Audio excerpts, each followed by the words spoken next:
Good morning everyone, আশা করছি তোমরা সবাই খুব ভালো আছো, সুস্থ আছো। সুচন্দ্রা ব্লগে তোমাদের সবাইকে স্বাগত। আশা করছি আজকের ব্লগটা তোমাদের খুব ভালো লাগবে এবং তোমরা আমার শেষ পর্যন্ত ব্লগে থাকবে। তো সকালবেলায় উঠে রান্নাঘর দিয়ে আজকে ব্লগটা শুরু করলাম। সকালে ডাল ভাত বসিয়ে দিয়েছি, আজকে একটু মসুর ডাল করব। তো মসুর ডালে দেখো ফোড়ন দিয়ে বসিয়ে দিলাম।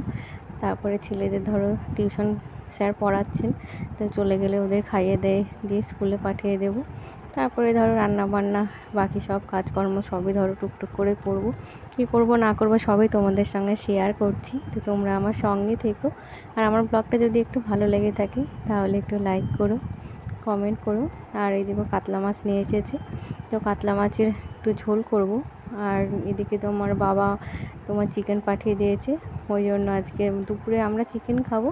আর শাশুড়ি মা আর আমাদের কর্তামশাইয়ের জন্যে হচ্ছে মাছ। আর রাত্রিবেলা আমরা সবাই মাছ খাবো, সেইভাবে মাছগুলো নিয়েছি। আর বাকি যেগুলো ছিল ধরো সব রেখে দিলাম ফ্রিজের মধ্যে। তো আজকে আমাদের এখানে প্রচণ্ড রোদ, বুঝতেই পারছো, মানে রোদ্রে যাওয়া যাচ্ছে না। সকালবেলায় উঠে কিছু কেচে দিয়েছিলাম, সেইগুলো মেলে দিয়েছি। তারপরে আবার ছেলেরা স্কুল যাওয়ার পরে ওদের কিছু জামা কাপড় আমার শাড়ি টাড়ি ছিল, সেইগুলো আবার মেলে দিলাম। আর যেগুলো ধরো শুকিয়ে গেছে সেইগুলো নিয়ে আসলাম, বাকিগুলো একটু উল্টে পাল্টে দিলাম। এগুলো ধরো রোজকারের কাজ, এ তো চলতেই থাকবে।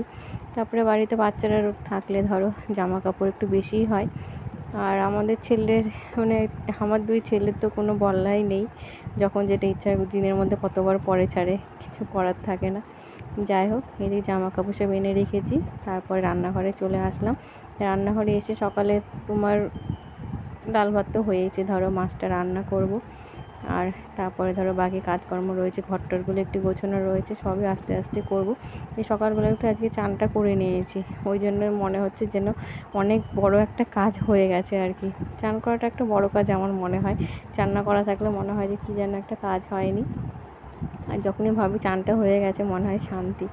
যাই হোক, এইদিকে ধরো রান্নাবান্না করছি। তারপরে ধরো মোটামুটি এখন দুপুরবেলা অনেকটাই বেজে গেছে, রান্নাবান্না সেরে আবার ধরো ওইদিকে ধরো ছেলেরা চলে আসবে, শাশুড়ি মাকে খেতে দিতে হবে। চলবে, চলো দেখতে থাকো।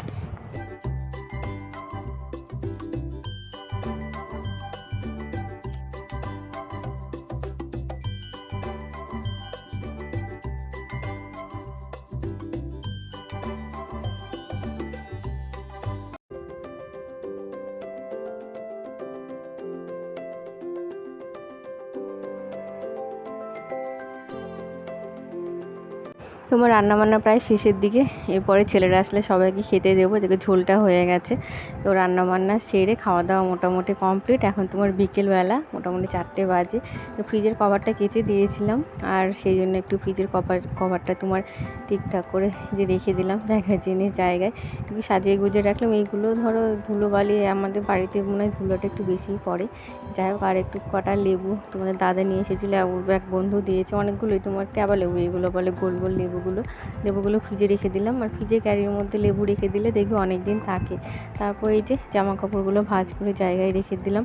তো এখানে আজকের ব্লগটা শেষ করছি, আজকের মতো এই পর্যন্তই। আমার ব্লগটা একটু যদি তোমাদের ভালো লাগে একটু লাইক করো, কমেন্ট করো। আর কি কোথা থেকে ব্লগ দেখছো একটু কমেন্ট করে জানিও। আশা করছি সবাই খুব ভালো থাকবে, সুস্থ থাকবে। পরের ব্লগে আবার তোমাদের সঙ্গে দেখা হচ্ছে। আর এই দেখো জামা কাপড় গুছিয়ে একটা বাস্কেট নিয়ে এসেছি ছোটো, তো ছেলেদের ধরো ছোটো ছোটো যেহেতু জামা কাপড়গুলো রাখা অনেকটা অসুবিধা হয়ে যায়, ছোটোটার বিশেষ করে জামা প্যান্টগুলো। বড়টা তো ধরো আলনাতেই রেখে দেওয়া যায়। আর দেখো কী করে বেড়াচ্ছে দেখো।